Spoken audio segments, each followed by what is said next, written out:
আমাদের এখন আমরা 5G যুগে বাস করছি। বিশ্বায়নের মাধ্যমে আমরা বিশ্বের 5G আছে, কদিন পর 6G আসবে।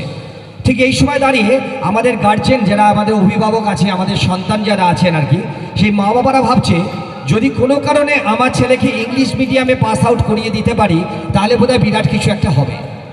সেই জন্য তারা মাঝে মাঝে একটা কথা বলে আর কি, ক্ষুদিরাম হবে পাশের বাড়ির ছেলে, আবার ছেলে ডাক্তার হবে, আবার ছেলে ইঞ্জিনিয়ার হবে, নিজের পক্ষে সরকারি আমলা হবে, কিন্তু ক্ষুদিরাম হবে পাশের বাড়ির ছেলে। কিন্তু তারা ভুলে যায় সেই সব অভিভাবকরা যে আজকে যদি ক্ষুদিরামরা না থাকতো, সুভাষচন্দ্র, বিনয় বাদল, দীনেশ এরা যদি না থাকতো, যদি ভারতবর্ষ স্বাধীন না হতো, তাহলে কি আমরা আজকে এইভাবে অনুষ্ঠানে অংশগ্রহণ করতে পারতাম না? আমরা আজকে এইভাবে কথা বলতে পারতাম? তাই বারংবার মনে হয় সেই সব বিপ্লবীদের আমরা শ্রদ্ধাঞ্জলি জানাতে চাই। আমরা বন্দে মাতরম মন্ত্রে দীক্ষিত হয়ে তারা হাসি মুখে ফাঁসির দড়ি গলায় দিয়েছিল বলে, যে বণিকের ছদ্মবেশে যেদিন ইংরেজ সরকার আমাদের ভারত মাতাকে করেছিল আমাদের ভারত মাতাকে করেছিল পরাধীনতার শৃঙ্খলে বন্দী, সেই ভারত মাতাকে তারা মুক্ত করেছিল। তাই আসুন এই আউরিয়া গ্রামের আজকের এই সাংস্কৃতিক মঞ্চের প্রথম দিন আমরা শ্রদ্ধাঞ্জলি জানাতে চাই সেই সব বীর শহীদদের, যারা আমাদের জন্য নিজের জীবন দিয়েছিলেন হাসি মুখে। আমাদের এবারে নিবেদন মৃত্যুঞ্জয় বীর ক্ষুদিরাম। মিদনাপুর জেলার একটা ছোট্ট ছেলে, ছোট্ট থেকে স্বপ্ন দেখত, সে ছিল দামাল কিন্তু সে ছিল সাহসী। সে স্বপ্ন দেখত যে দেশ একদিন পরাধীনতার মুক্ত হয়ে সে ভারতবর্ষ উজ্জ্বল হবে। সে স্বপ্ন দেখেছিল যে বলো বলো বলো সবে শতবিনা বেনু রবে, ভারত আবার জগৎ সভায় শ্রেষ্ঠ আসন লবে। আসুন আজকের এই পীঠস্থান, সাংস্কৃতিক পীঠস্থান, এই আউরিয়া গ্রামের কমিটির পক্ষ থেকে এবং ছন্দবাড়ির পক্ষ থেকে সেই বন্দে মাতরম মন্ত্র দিয়ে আমরা তাদের জানাই আমাদের স্যালুট, আমাদের শ্রদ্ধাঞ্জলি। আমাদের এখন নিবেদন মৃত্যুঞ্জয় বীর ক্ষুদিরাম, মৃত্যুঞ্জয় বীর ক্ষুদিরাম, মৃত্যুঞ্জয় বীর ক্ষুদিরাম।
মেদিনীপুর জেলা 1889 সালের 3রা ডিসেম্বর।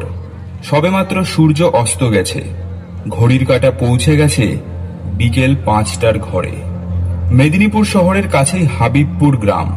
সেই গ্রামের বসু পরিবারের সকলে আনন্দে আত্মহারা হয়ে উঠলেন। নবজাতকের কান্নার রোল শোনা গেল। ছুটে এলেন গৃহকর্তা ত্রৈলোক্যনাথ। পুত্র সন্তানের আগমন বার্তায় আনন্দে কেঁদে ফেললেন। সোনা চাঁদ আমার, ও সোনা চাঁদ, কি দিয়ে বল তোকে করব আশীর্বাদ,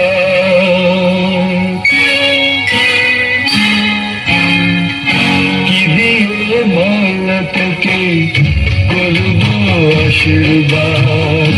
এসেছিস আমার ঘরে, তুই যে আমার সোনা চাঁদ, কি দিয়ে বল না তোকে করব আশীর্বাদ। এসেছিস আমার ঘরে, তুই যে আমার সোনা চাঁদ, কি দিয়ে বল না তোকে।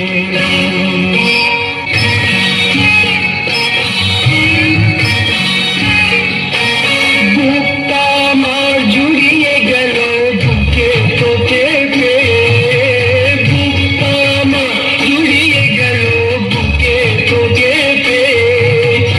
একটা ফুল সুন্দর নয় তোর ওই হাসির চেয়ে, একটা ফুল সুন্দর নয় তোর ওই হাসির চেয়ে। মিটিয়ে দিলি শূন্য প্রাণের বহু দিনের সাথ। এসেছিস আমার ঘরে, তুই যে আমার সোনা চাঁদ, কি দিয়ে বল না তোকে করব আশীর্বাদ। এসেছিস আমার ঘরে, তুই যে আমার সোনা চাঁদ, কি দিয়ে বল না তোকে। তবুও কোথায় যেন সংশয়ের চোরা স্রোত বয়ে যায়। এর কারণ কি? আগে পরপর দুটি ছেলে মারা গেছে। সকলের মনে সংশয় ছিল, পুত্র সন্তান জন্মালে বেশি দিন বাঁচবে তো? কি আর করা যায়, অবিলম্বে এই বিপদের সম্ভাবনা নির্মূল করতে হবে। তাই প্রচলিত সংস্কার মেনে লক্ষ্মীপ্রিয়া দেবী সদ্যজাত পুত্রের ওপর থেকে তার সমস্ত অধিকার প্রত্যাহার করলেন। 3 মুঠো খুদের বিনিময়ে বড় মেয়ে অপরূপা দেবীর হাতে তুলে দিলেন এই নবজাতকের দায়িত্বভার। আজ থেকে মা তোমার কাছে 3 মুঠো খুদ দিয়ে ওকে কিনে নিলাম। ও আমার ছেলে, ও শুধু আমার। তখনকার দিনে এইভাবেই ভাগ্যের লিখনকে খণ্ডন করার চেষ্টা করা হতো। খুদের বিনিময়ে কেনা হয়েছিল বলে নবজাতকের নাম করা হলো ক্ষুদিরাম। নিয়তির পরিহাসে মা অপরূপা দেবী একদিন হয়ে উঠল ক্ষুদিরামের মা।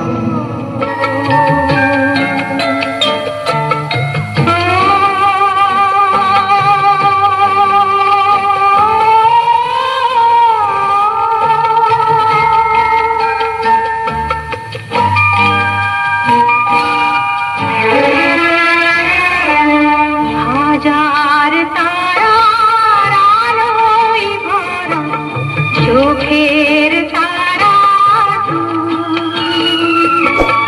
স্বপ্ন দিয়ে সাজাই তোকে কান্না দিয়ে হাজার তারার আলোয় ভরা চোখের তারা স্বপ্ন দিয়ে সাজাই তোকে কান্না দিয়ে খোকা, ও খোকা, কোথায় গেলি বাবা? খাবি কখন? উফ, এই তো এখানে বসে। কি ভাবছিস? স্বদেশী মানে কি? ওরা কি ডাকাত? কে বলেছে? ওরাই ভারত মাতার সন্তান, দেশকে স্বাধীন করার ব্রত নিয়েছে। তাহলে আমিও স্বদেশী হব, ইংরেজদের দেশ ছাড়া করব। বেশ তো, তাহলে বেশি করে খেতে হবে। শক্তি দরকার না? আমায় 2 থালা ভাত দাও। পাগল ছেলে কোথাকার।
প্রচলিত পাঠক্রম কখনো ক্ষুদিরামকে আকর্ষণ করতে পারেনি।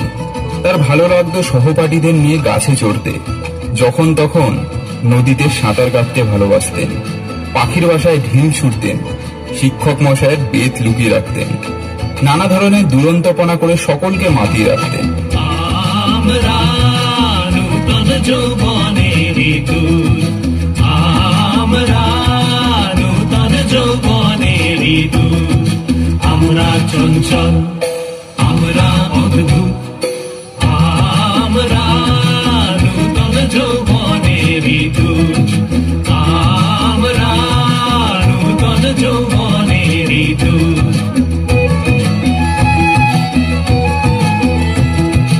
আমরা বেড়া ভাঙি, আমরা অশোক বনে রাঙানে সায়রানি, আমরা বেড়া ভাঙি, আমরা অশোক বনে রাঙানে সায়রানি, সন্ধ্যার বন্ধন ছিন্ন করে দি। আমরা বিদ্যুৎ, আমরা চঞ্চল, আমরা অদ্ভুত, আমরা নূতন যৌবনের দূত, আমরা নূতন যৌবনের দূত। 1903 সাল। 14 বছরের ক্ষুদিরাম তখন স্কুলের ছাত্র। তার ঘনিষ্ঠ সহপাঠী ফণীভূষণ ঘোষ একদিন বোম্বাই মিলের একটি কোড়া নতুন ধুতি পরে স্কুলে এলেন। ফণীভূষণের এমন পোশাক দেখে সহপাঠীরা বিদ্রূপ করতে শুরু করলো, কিন্তু ক্ষুদিরামের মনে অন্য ধরনের ভাবনার প্রকাশ ঘটে গেল। তিনি স্থির করলেন, এখন থেকে আমি স্বদেশী মিলের কাপড় পরব, আমরা কেন বিদেশি বস্ত্র ধারণ করব। ছাত্রদের উদ্দেশ্যে একটি তাৎক্ষণিক ভাষণ দিয়েছিলেন। সেই ভাষণের মাধ্যমে স্বদেশী কাপড় পরার প্রয়োজনীয়তা বুঝিয়ে বলেছিলেন। এই, তোরা ফণিকে দেখে হাসছিস কেন? আমরা তো অনেকেই বিদেশি কাপড় পরি। আয়, আজ থেকে আমরা শপথ নিই, মায়ের দেওয়া মোটা কাপড় মাথায় তুলে নেব আর বিদেশি দ্রব্য বর্জন করব। বন্দে মাতরম, বন্দে মাতরম, বন্দে মাতরম, বন্দে মাতরম, বন্দে মাতরম। বন্দে মাতরম। দেওয়া মোটা কাপড় মাথায় তুলে নে রে ভাই, দিন দুঃখিনী মাঝ তোদের তার বেশি আর সাধ্য নাই। মায়ের দেওয়া মোটা কাপড় মাথায় তুলে নে রে ভাই, দিন দুঃখিনী মাঝ তোদের তার বেশি আর সাধ্য নাই।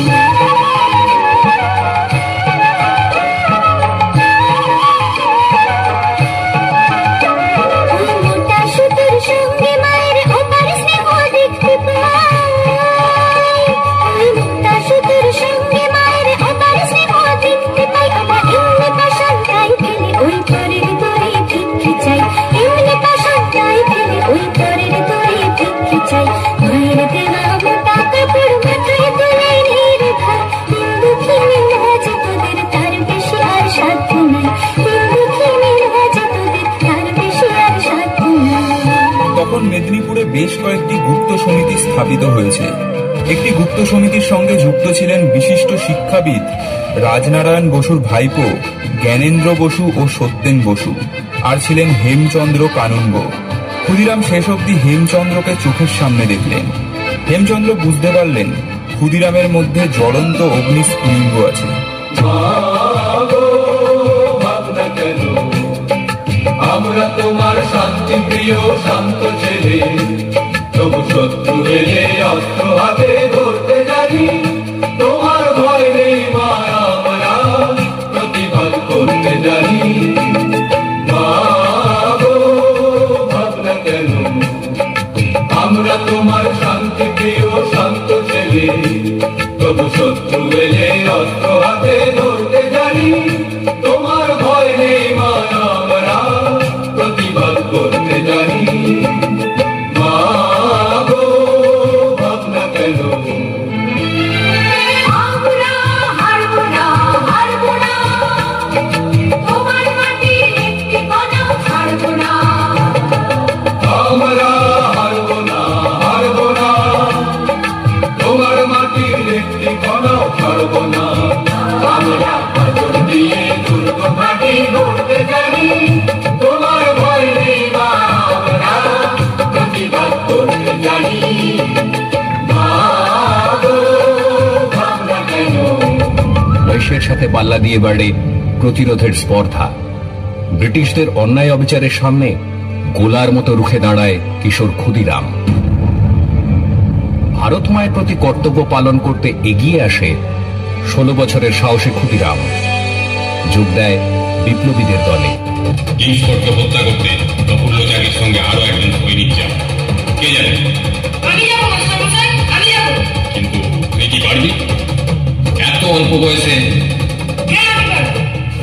কিন্তু এই কাজে মৃত্যু ভয় আছে, সেটা কি জানিস? আমার কাছে জীবন মৃত্যু পায়ের মৃত্যু ভয় করি না আমি। সবকিছু চলে গেলেও দেশ যে ভীষণ দামি। বেশ, এই নাও বোমা, এই নাও অস্ত্র। বন্দে মাতরম, বন্দে মাতরম, বন্দে মাতরম, বন্দে মাতরম, বন্দে মাতরম। বন্দে মাতরম। কারার ওই অপমান ভেঙে ফেল করলে লোপাট রক্ত জমাট শীতল পূজার ভাষার বেদি। ওরে ও গুরু নিশান হাজার প্রলয় নিশান ধ্বংস নিশান প্রাচীর প্রাচীর বেদি। ওরে ও গুরু নিশান হাজার প্রলয় নিশান ধ্বংস নিশান প্রাচীর প্রাচীর বেদি। কারার ওই অপমান, কারার ওই অপমান।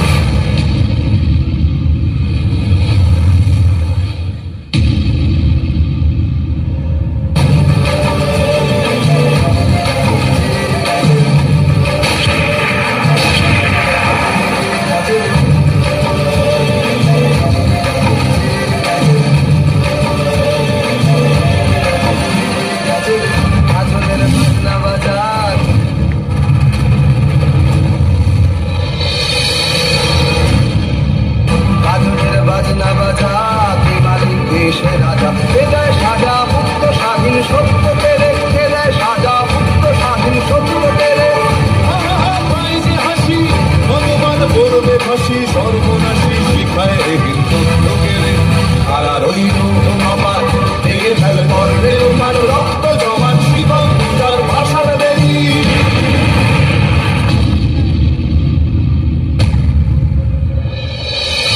ওই যে ক্ষুদিরাম, ধরো ওকে, ধরো ধরো ধরো ধরো ওকে, ধরো। রক্ত জমান শিবম পূজার ভাষার দেরি, রক্ত জমান শিবম পূজার ভাষার দেরি। সেদিনের সেই মিশনে ক্ষুদিরাম কিন্তু অত্যাচারী বড়রাত কিংসফোর্ডকে হত্যা করতে পারেনি। মারা গিয়েছিলেন মিস কেনেডি ও তার সন্তান। কিন্তু সেদিনই স্বাধীনতার ইতিহাসে রচিত হয়েছিল এক রক্তিম উত্তরণের মহাসন্ধিক্ষণ। এরপর চলে বিচারের নামে প্রহসন। হাজার হাজার মানুষ সেদিন এসে ভিড় করেছিল জজ কোর্টে। অর্ডার অর্ডার, ক্ষুদিরাম বসুকে মৃত্যুদণ্ডে দণ্ডিত করা।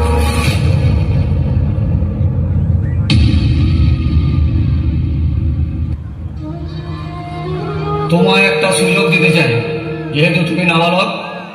বেশ, তুমি দোষ অস্বীকার করে ইংরেজ সরকারকে চিঠি লেখো, তোমার ফাঁসি রদ হবে। আমরা ভারতীয়, আমরা মিথ্যে কথা বলি না। হোক ফাঁসি, তবু আমি ভয় পাই না। তোমার শেষ ইচ্ছা? আমার ভারত মাতার স্বাধীনতা। বন্দে মাতরম, বন্দে মাতরম, বন্দে মাতরম। বেশ, তবে চলো, সময় হয়ে এসেছে। খোকা, ওই খোকা, তুই কোথায় যাচ্ছিস বাবা? কোথায় যাচ্ছিস আমাকে ছেড়ে? তুই কি আর ফিরবি না? দেশ মায়ের চরণে। খোকা, তোকে ছাড়া আমি কি নিয়ে থাকবো বলতো? কি নিয়ে থাকবো? যদি পুনর্জন্ম থাকে, তাহলে আবার আমি তোমার বলেই জন্ম নেব। আমি চিনব কি করে খোকা? দেখবে আমার গলায় ফাঁসির দাগ। তুই চুপ কর, তুই চুপ কর, আমি আর শুনতে পারছি না, তুই চুপ কর। এবার বিদায় দাও আমার, যেতে হবে, ভারত মাতা ডাকছে।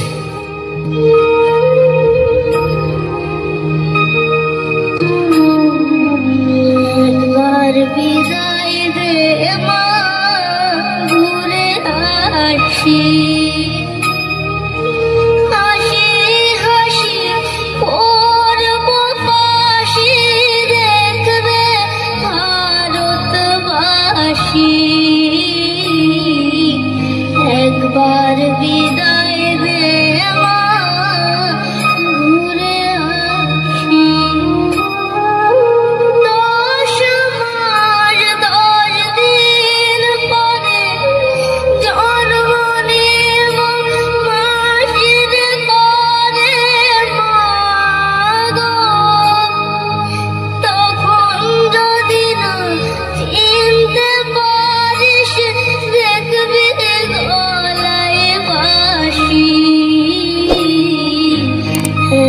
বিদায় দে মা। খোকা!